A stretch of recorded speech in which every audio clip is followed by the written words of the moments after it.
Hey guys, namaste and welcome back to my YouTube channel Technical Friend 2021. Please like and subscribe if you like the video। एक और bank Nifty analysis video में आपका स्वागत करता हूं दोस्तों।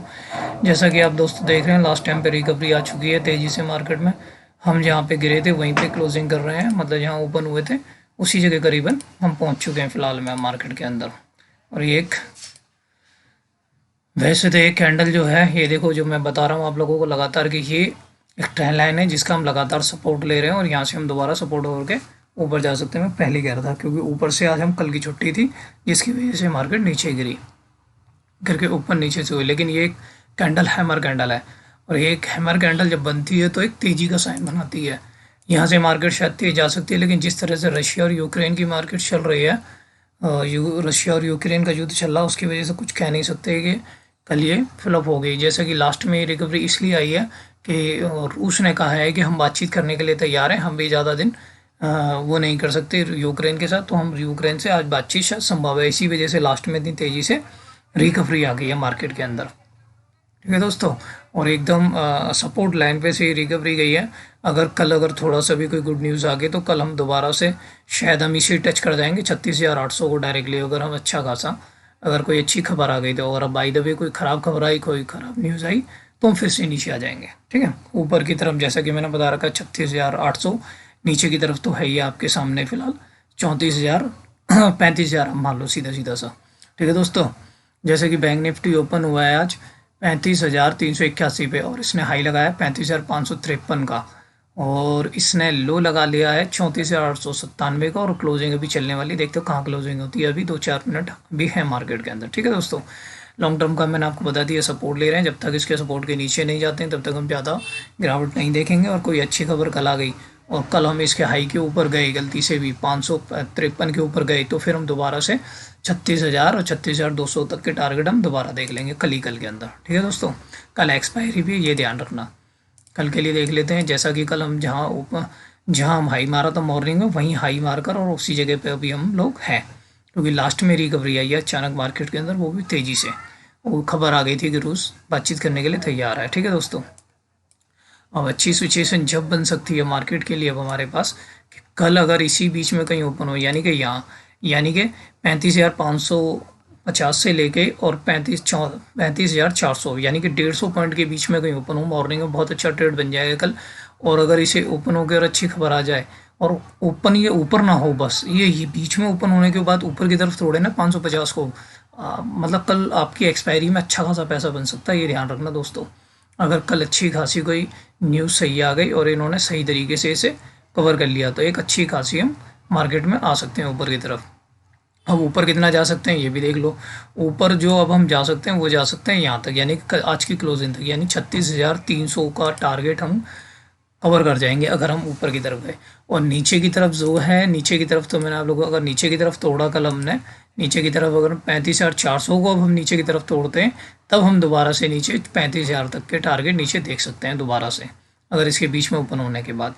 ठीक है, फिर कंडीशन समझा दूंगा। इसके बीच में ओपन हो, ओपन होने के बाद ऊपर की तरफ तोड़े 550 को, बाइंग पे बैठ जाना 35,720, 35,800 और 36,200, ये टारगेट हो जाएंगे कल के लिए। अगर ये कल कोई अच्छी खबर आ गई और इसे तोड़ के ऊपर जाता है, नीचे की तरफ कोई खबर आ जाती है और यहीं ओपन होकर नीचे की तरफ तोड़ता है तो हम 400 को 35,400 को तोड़ता है तो फिर शॉर्ट में बैठ जाना।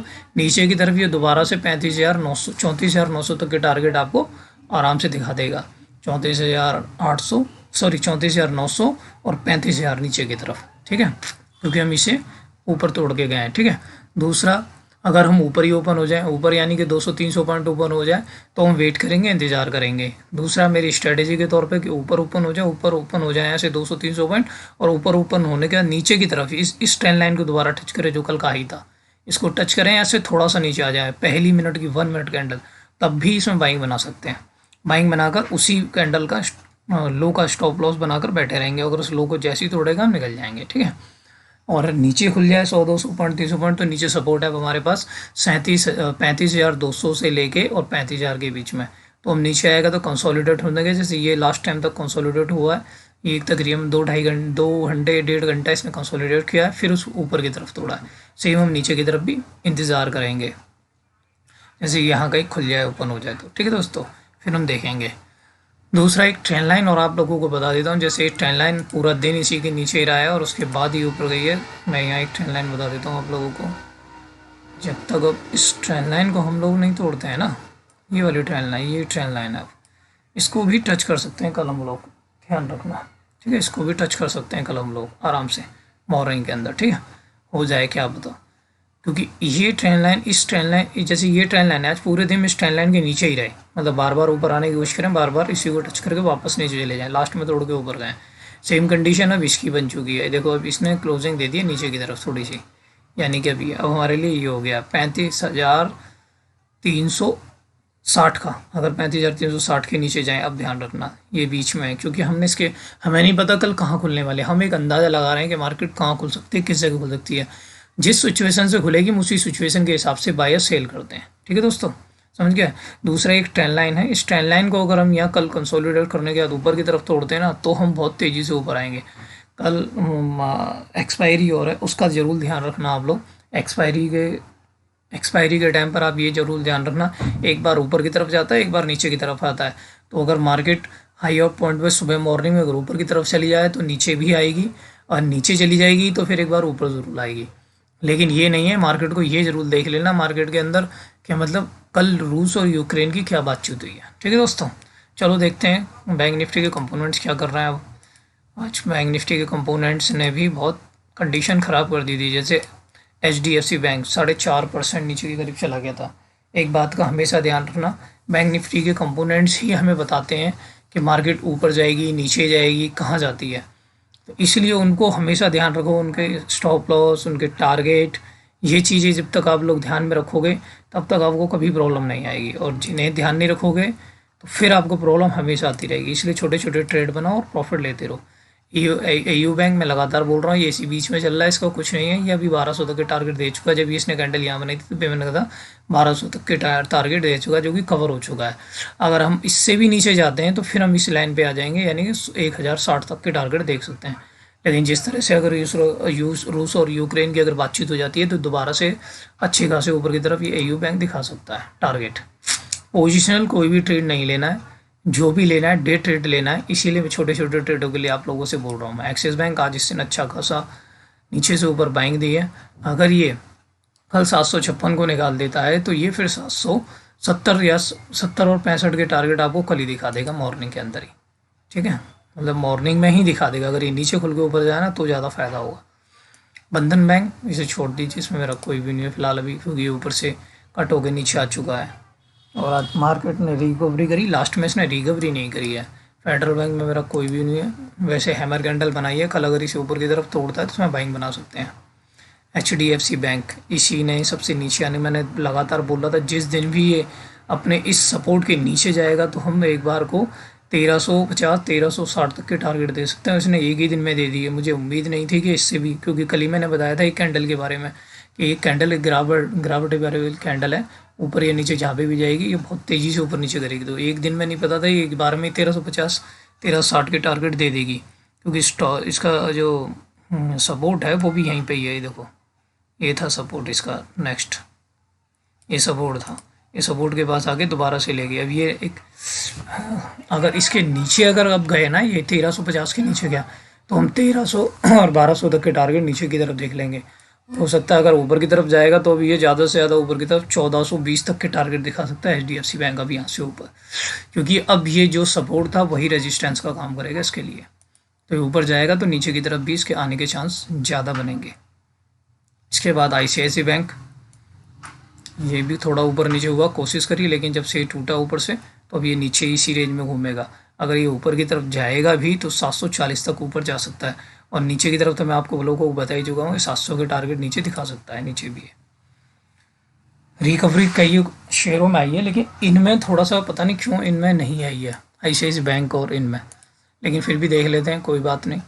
मार्केट है, ये मार्केट के अंदर क्या होगा कब होगा कुछ नहीं कह सकते, अच्छी खबर आ जाएगी तेज़ी से भाग जाएंगे। इंडस्ट्रीज़ बैंक, ये भी एक हैमर कैंडल टाइप है बना दी है, अगर ये कल भी ऊपर की तरफ 912 को अगर ऊपर की तरफ जाता है तो शायद इसमें थोड़ी बहुत तेज़ी आ सकती है, अदरवाइज़ वरना ये भी 870 के करीब आ सकता है अभी भी नीचे की तरफ। एक अफवाह की वजह से खबर आ गई है, उस वजह से शायद मार्केट ने लास्ट टाइम पे तेज़ी दिखाई है, ध्यान रखना। कोटक बैंक भी एक हैमर टाइप की कैंडल बना रहा है, ये भी रेड बना रहा है और इंडस्ट्री बैंक भी बना रहा है। तो याद रखना ऐसी कैंडलें कभी जब अगर वैसे तो चलती नहीं है और जब चल जाएंगी तो बहुत तेज़ी से ऊपर की तरफ आएंगी, इनका भी ध्यान रखना। और कोटक बैंक भी अगर 1820 को क्रॉस करता है तो ये भी थोड़ा ऊपर की तरफ दिखा पाएगा। लेकिन इन कैंडलों का थोड़ा याद रखना, ये पहले नीचे की तरफ खुला है फिर ऊपर इनके हाई को तोड़े तब ये तेज़ी दिखाती हैं। पीएनबी बैंक में मेरा कोई व्यू नहीं है। आरबीएल बैंक में आपको लगातार बता चुका हूँ 160 जब तक ऊपर क्रॉस नहीं करता तब तक इसमें कुछ नहीं होने वाला। इसके बाद आता है एसबीआई।